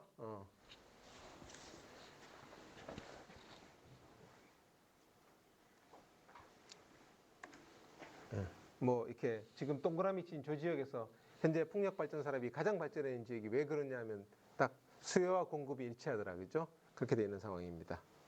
그래서 보통 이제 풍력 발전을 하기 위해서는 보통 이제 페어 정도가 돼야 돼요. 한 3등급 정도 클래스가 3등급 정도 돼야 되는데, 그러려면 어느 정도냐면은 10m, 지상 10m 높이에서 평균적으로 한 5m/s는 바람이 평균 풍속이 불어줘야 됩니다.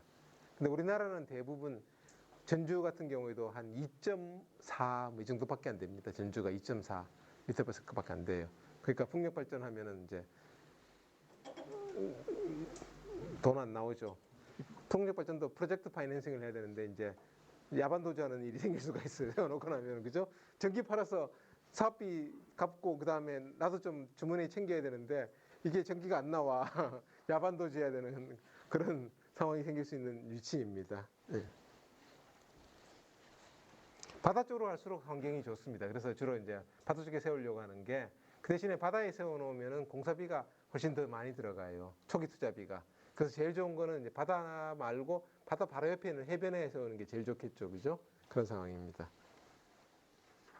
자, 그래서 그러면은 풍력 발전기가 이렇게 세워져 있는데, 보통 풍력 발전기가 이 간격을 한 700m에서 한 1km 사이로 이렇게 떨어져 있어요. 그 직경이 한 100m씩 됩니다. 이렇게 날개가 돌아가는 직경이 100m씩 되는데 한 700m에서 1km씩 떨어져 있는데, 그래서 서로 영향을 미치는가? 이게 덴마크에 있는 혼슬레브 윈드팜입니다. 방해법이 있는데, 어떻게 또 구름이 막 끼었었을 때, 안개가 끼었었을 때 항공사진을 절묘하게 해놨어요.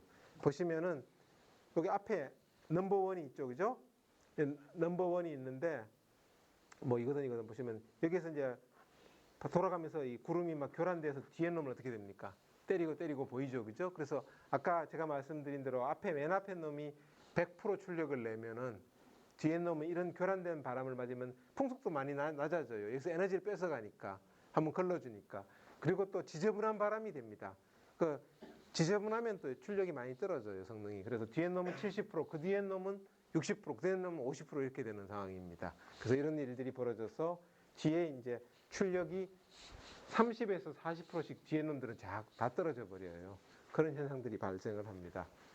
그래서 저희가 이제 그 스탠포드 대학하고 이제 공동 연구로 이런 이제 이렇게 일렬로 있을 때 앞에 놈을 어떻게 제어를 해가지고 그냥 무작정 90%로 다운 시킨다고 되는 것도 아니잖아요, 그죠? 각도를 살짝 틀고 뭐 이렇게 그런 알고리즘들을 이제 한 10년 전에 했었는데 이제 인공지능 기반해가지고 이제 학습해갖고 지가 스스로 찾아가도록 이렇게 했었습니다. 그래서 성공적으로 이제 그래서 참 열심히 연구를 했었습니다. 그리고 성과도 상당히 만족스러운 성과라서 보시면은 이제 최대 한 27%까지도 출력을 올릴 수가 있어요. 전체 단지로 보면은 올릴 수 있는 좋은 성능을 했었고요. 그 다음에 이걸 뭐 실용화도 못하고 뭐 이렇게 연구과제도 못하고 이렇게 있다가 보니까 요즘 이제 그 풍력발전기 제조사들이 이 아이디어를 가져와서 그렇게 시작했습니다. 자기들 제어 시스템에 넣었었습니다. 참 안타까운 일인데, 우리가 생각해 보면은 특허를 원래 6개월 안에 내야 되거든요.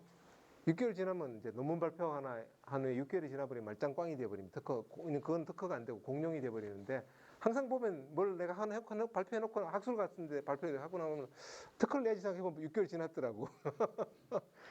상당히 안타까운 일들이 이제 그런데 내가 왜 신경을 못 쓰고 있었느냐 후회되는 경우들이 몇 가지가 있는데 이런 것들도 또 그런 일 중에 하나입니다.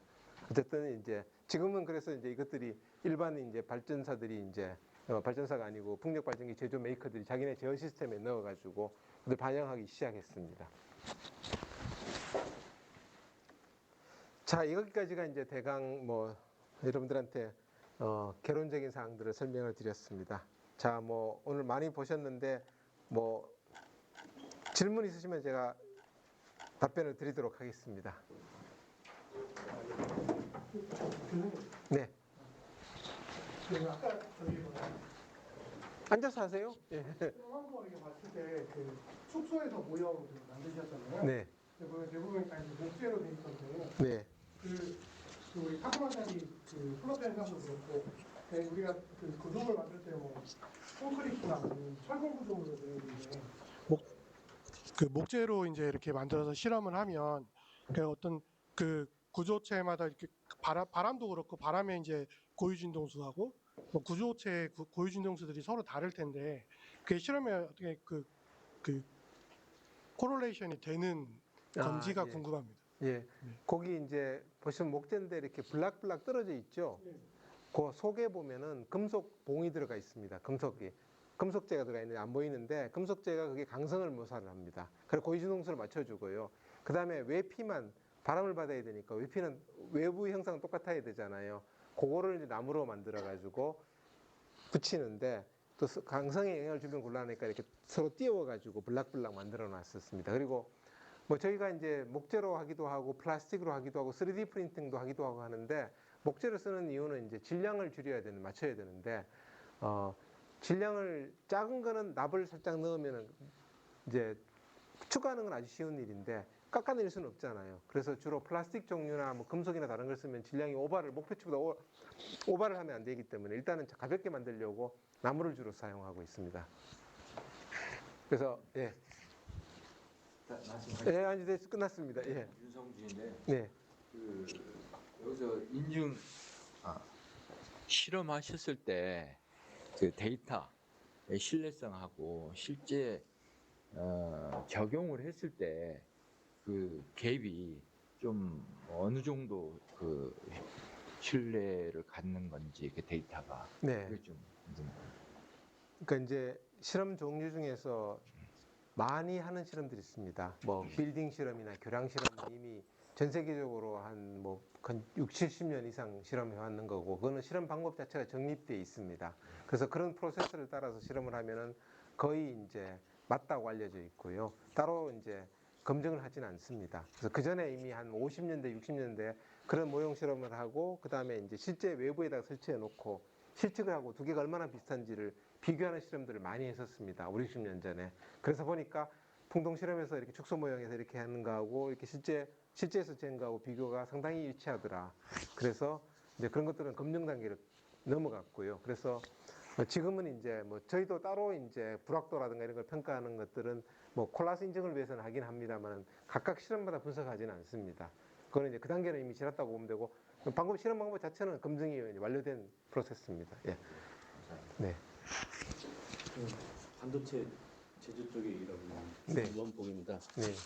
이제 저희도 가장 그 힘든 부분이 플로우 그러니까 유체역학 그다음에 이제 확산 뭐 이런 참 다루기 힘든 그 불규칙적인 어떤 네. 정도를 측정하는 게 굉장히 힘들었는데 요즘은 이제 소프트웨어가 많이 발전하다 보니까 플로우 유한 요소로 네. 해가지고 이제 소프트웨어로 이제 시뮬레이션 다 하고 네. 그러는데 지금 현재 이제 건축물이나 교량 이런 구조 그 역학 문제도 이제 소프트웨어로 많이 시뮬레이션 네. 하는데 실제 그 소프트웨어의 정확도가 이쪽 그 이런 실제 실험하는 거하고 얼마나 많이 매칭이 되는지 네. 그게 안 되면 계속 맞습니다. 예. 피드백을 시켜가지고 그 머신러닝 그러니까 네. 요즘은 AI도 많이 네. 발전해가지고 그렇게 반영을 하고 있는지 궁금해요. 일단 그 이제 그 전산 유체 해석이라고 하고 컴퓨테이셔널 플루이드 다이내믹스라고 부르는 CFD라고 부르는 이제 그런 소프트웨어들이 많이 나와 있습니다. 그래서 이제 저도 제일 궁금한 게 그겁니다. 왜냐하면은 아니 전산 해석이 실험을 대체해 버리면 나는 뭐 먹고 살아. 그래서 CFD 하는 이제 전산 유체 해석하는 대가들을 만나보면 당신 생각에는 저기 전산 유체 해석이 컴퓨터 시뮬레이션이 실험을 풍동 실험을 언제쯤 대신하실까 생각해요. 그러면 언젠간 하겠죠. 적어도 20년은 있어야 되지 않을까요? 그 소리를 20년 전부터 들어왔습니다. 근데 이제 그 CFD 전산 해석이 평균은 잘 맞춥니다. 어느 정도 꽤 맞춥니다. 평균은 맞추는데 문제는 뭐냐면은 우리 자연 바람은 이렇게 어떻게 그냥 평균값이 있으면 평균이 아니고 그게 막 변동이 막 있잖아요. 계속 그죠? 이게 난류라고 부르는 변동 성분이 큰 게 있습니다. 근데 구조물 설계에서는 평균보다는 변동 성분이 중요하게 와서 이제 구조물을 때려서 파괴가 일어납니다. 그런데 전산 유체 해석에서는 그 난류를 구현하는 게 아직까지 이론적으로 완벽하지 않습니다. 그래서 평균은 잘 맞추는데 변동을 못 맞추기 때문에 그렇기 때문에 이제 어느 정도 평균 값을 예측하는 데는 전산 유체 해석으로 어느 정도 할 수 있지만은 실제 구조물 설계를 위해서 그런 변동 성분이 큰 값을 찾아내는 것은 아직까지 많은 차이를 보이고 있습니다. 그래서 아직 사람들이 실험을 의뢰하는 거고요. 예. 조금 이제 뭐 모르겠습니다. 일단 제가 확실한 거는 제가 활동하는 동안에는 대체할 일은 아직 없을 것이다. 왜냐하면 아직 새로운 이론 나온 거 못 봤거든요. 네. 아까 그 외부 풍동하면서 드론 사냥성에 대한 그 말씀을 해주셨는데 네. 이제 그거 보다가 생각났던 게 위그선 같은 경우에는 해면 효과가 있는데 네. 이런 부분도 풍동 실험에서 어떻게 접목이 가능할까요?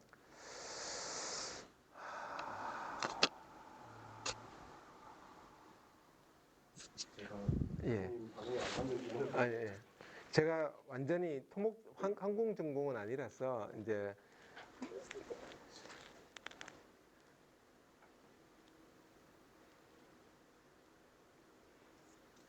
위그선에 지금 녹화하고 있어가지고 자신 있게 말씀을 못 드리겠네요. 그걸 항공 전문가들한테 한번 물어보십시오. 예. 괜히 엉뚱한 소리 했다가 저기 뭐야 저거 이러면. 네. 예. 네, 23학번 석사과정 한용빈입니다. 네. 네, 저는 그 전북 테크노파크에서 혁신 조달 스카우터로 활동하고 있는데, 저희 그 혁신 제품 추천하는 과정 중에서 이제 시험 성적서 같은 걸 발행하고, 이제 그걸 통해서 이제 혁신성 검토를 하는 경우가 많더라고요. 혹시 저희 풍동 실험실에서도 그 혁신성 검토가 가능하고, 그리고 만약에 그런 혁신성 시험 분석을 한 경우가 있다면 이제 그 시험 분석을 통해서 인증까지 취득한 경우가 있는지 여쭤보고 싶습니다. 제가 혁신성 분석이라는 게 뭔지를 몰라가지고 좀 보충 설명을 좀 해주시겠어요? 일단 아까 그 신호등 보고 기억난 건데 이게 네. 혁신성 분석이라는 게 기존 제품과 약간 확연한 차이가 있을 때 그게 뭐 내구도가 되었든 안 그러면은 뭐 기존 제품보다 뭐 무게가 가벼워졌든 이런 걸 말하는데 아까 그 기존의 철을 사용한 제품하고 탄소 섬유를 사용한 제품이 이제 그 내풍성 거기에 대한 내구도가 확실하게 차이가 있었잖아요. 예. 그래서 여기 저희 풍동 실험장에서도 이제 시험 성적서가 발급이 되는지 그리고 이제 그런 발급된 시험 성적서를 통해서 혹시 뭐 NEP, NET나 안 그러면 이제 혁신 제품이나 우수 조달 제품을 취득한 업체가 있는지 좀 궁금합니다. 일단 저희가 이제 기술원이나 연구원의 인력이 굉장히 제한되어 있습니다. 그러다 보니까 어떤 이제 실험 이상에 나가서 프로세스하는, 처리하는 이제 분석하거나 이런 것까지는 저희들이 서비스를 제공하지 못하고 있습니다. 그래서 이제 실험 결과까지 나온 이제 성적서, 결과 자체에 대한 성적서는 발급해 드립니다만 그 넘어선 것까지는 이제 맨파워가 부족으로 아직 못하고 있고요. 저희가 이제 주로 많이 했던 게 대구 테크노파크에서 의뢰를 받아 실험을 많이 했었습니다. 그 대구 테크노파크에서 이제 어떤 부서가 있냐면은 스포츠 관련 부서에서 그 지역, 대구 지역 내에 스포츠 업체들을 다 모아와 가지고 그래서 이제 뭐 며칠간, 그래서 사실은 한 건당 받은 게 아니고 그냥 그러니까 하루 잡아놓고 300만 원 주고 한 네 개씩 실험하고 뭐 이런 것도 했었는데, 뭐 온갖 그 동네에 있는 스포츠 업체들이 뭐 한 30군데 와서 한 며칠간 뭐 일주일간 이제 실험하고 이런 것들 해서 그냥 나온 데이터 그대로 그 결과값을 이제 이제 제공 성적선 발행했고, 그다음에 그 후속 작업들은 대구 테크노파크에서 한 걸로 이렇게 알고 있습니다. 그런 작업들이 아마 비쌀 거라고 생각되는데요. 그런 것들은 일단 저희들이 맨파워 때문에 이제 더 깊은 것까지는 못하지만 실험 자체 결과에 대한 성적서는 발행해 드릴 수가 있습니다. 예. 드론인데요. 네. 저희가 지금 연구하고 있는 그 소재하고 좀 관련이 있습니다. 이게 네. 드론이 지금 배터리가 폴리머잖아요. 엄청 가벼워야 되는 어떤 그런 성질 때문에 네. 그 폴리머에 저희가 개발해 놓은 소재가 압전 소재거든요. 네. 그게 이제 에어 블리딩이라 그래서 얘가 이제 날면서 그 공기가 때려주는 거에 의해서 이 압전으로 인해서 이게 전기가 발생하는 건데, 이 바깥 실험하는 거 보니까 얘가 바람 세기가 무조건 세다고 그래가지고 이게 에어 블리딩 효과가 좋아서 계속 얘가 충전이 된다, 이런 건 아니잖아요. 예. 그런 것도 여기서 실험을 이렇게 가능합니다. 예, 저희도 앞전 소자 가지고 에너지 하베스팅 연구를 했었습니다. 그렇습니까? 예, 저희 지금 하고 있어서. 예, 근데 네. 실용적인 건지 모르겠습니다. 네, 연구 네, 소재로는 연구 주제로는 좋습니다. 이렇게 논문 네. 내기는 좋은데 예, 예. 사실 앞전 소자가 나오는 전기량이 너무너무 네. 작기 때문에 예, 예. 그 이제 산업적으로는 뭐 실용성이 있을지 모르겠습니다. 저희- 뭐 충분히 가능합니다. 저희가 이번에 그 압정 개수가 네. 상당히 좀 500 이상 단결정 시드를 가지고 네. 실험을 한 게 있는데 네. 그게 좀 상용화가 좀 됐거든요. 아, 그래서 그래요? 그걸로 하면 충분히 예, 되지 뭐 않을까라는 저희도, 생각을 좀, 뭐 그건 따로 제가 교수님께 말씀을 한번 예, 드리겠습니다. 저도 경험이 있습니다. 앞전 네. 소자로 바람에 의한 진동을 예. 가지고 예, 에너지 예, 행전한. 예, 예, 감사합니다. 예.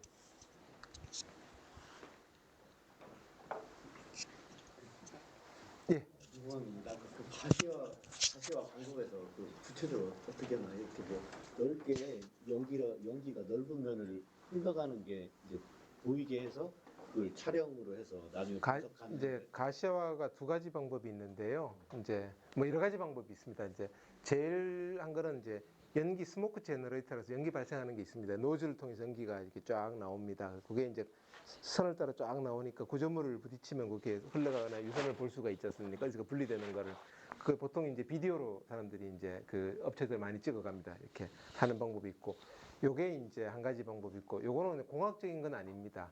예, 정량적인 건 아니고 정성적인 거죠. 모양만 보는 거고 주로 광고 효과로 많은 거고, 그다음에 또 뭐 우리가 열선을 여러 개를 해가지고 이제 조그마한 모형 뒤에서 기류가 어떻게 뭐 회오리 같은 거 어떻게 생기는지 보는 좀. 실은 그게 난류나 와류가 저 관심이 있거든요. 예. 전체 예.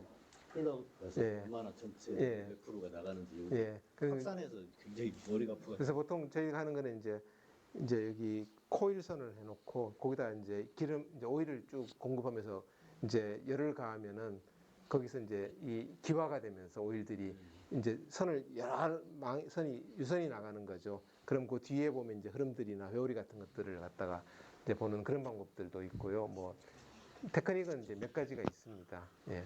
그리고 더 비싼 것도 있는데 PIV라고 있는데 Particle Image Velocity Meter라고 있는데요. 이제 레이저 광원을 쏘고 그 다음에 고속 카메라를 쏴서 이제 시드를 뿌리면은 이게 이제 파티클들이 날아가는 거를 카메라로 인식해가지고 그러면 이제 파티클들을 계속 추적하면 그게 유선이 되는 거죠, 그죠? 그런 장비도 있고요. 저희도 이제 장비는 갖춰져 있는데 최근에는 이제 안 썼습니다만 그런 장비들은 근데 볼 수 있는 이제 뷰 포인트가 제한돼 있습니다. 작은 데만 있고 아주 넓은 거를 큰 걸 할 수는 없고요. 그런 작은 데들은 그걸로 가능합니다. 네. 실제 이 풍동 실험에서는 해당이 없을 것 같긴 한데 궁금한 게 이제 모터라든지 팬을 돌리는 구동력이 있는데 그 구동력도 계속 돌리다 보면 열이 발생을 할 텐데 그 부분이 실험 같은 데 영향을 줄 수 있는지. 있습니다. 그래서 저희가 이제 그 메인 모터를 이제 하기 위한 쿨링팬이 따로 해서 공기를 모터 안으로 집어넣어 가지고요. 컨트롤 이제 쿨링팬이 있고요. 두 번째는 또 이 덕트 안에 이게 지금 에너지가 계속 돌아가잖아요. 그러면 한 30분 가동하면 한 10도 정도 올라갑니다. 그래서 또 중간에 저희가 아까 저기 2층 시험부에 가면 그쪽에 이제 열교환기가 있는 거 안에 이제 지금 보안 실험 때문에 못 보여드렸는데 그 열교환기를 통과시켜서 온도를 일정하게 유지시켜 줍니다. 내부 온도를 하고 있습니다. 예. 이산업본 종합체입니다. 예. 그 지금 현재 그 새만금 풍력을 해가지고 아리백을 선언을 했잖아요. 예. 근데 그 재생에서 지금 바람의 질이 새만금은 어느 정도 수준인지 좀 알 수 있을까요? 그게 이제 그 풍력 타워라고 그래서 한 60m에서 100m짜리를 세워서 이제 측정해야 정확한데 그런 세운 업체들이 굉장히 극비로 보완을 하고 있습니다. 그래서 그거는 이제 그 관련 당사자가 아니면 저도 이제 알 수가 없는 상황이라서. 예. 아까 그 가장 좋은 등급이 그 기준이 폐허 단계 3등급? 아니, 그 정도 돼야지 이제 경쟁성이 나온다는 예, 이야기입니다. 지금 예. 새만금 상태가 지금 어떤? 저도 잘 모르겠습니다. 아까 말씀드린 안 끼워져서. 이게 질문이 상당히 많은데 일단 오늘 강의가 너무 재밌지 않습니까? 네, 이렇게 너무 좋은 시설을 또 좋은 내용을 강의해 주신 우리 권 교수님께 큰 박수 일단 부탁드리면서 마치도록 하겠습니다. 이게 지금 이제 더 심층적인 거는 사실은 이제 교수님하고 직접 연락을 하시고 그 사이에 저를 반드시 끼워서 아니면 저 농담이고요. 얼마든지 우리 교수님하고 추후 어떤 협력을 하시는 걸 추천을 드리고 이런 강의가 제가 기획을 한 이유도 우리 학교에 이런 훌륭한 시설이 있고 훌륭한 훌륭한 교수님들이 계신데 사실은 이제 이 강의 아니면 저도 못 들어와봐요. 10몇 년을 근무를 했는데도 저도 못 들어본 그런 시설인데 우리 MOT 학생들에게 이렇게 공유를 하게 되어서 저도 너무 기쁘게 생각하고요. 이렇게 이제 지금 120명이 나가서 우리 그 대형 풍동 실험센터를 선전하면 또 얼마든지 좋은 협력 사례가 또 나올 수 있을 거라고 생각이 듭니다. 네, 감사합니다. 네. 네. 그런다.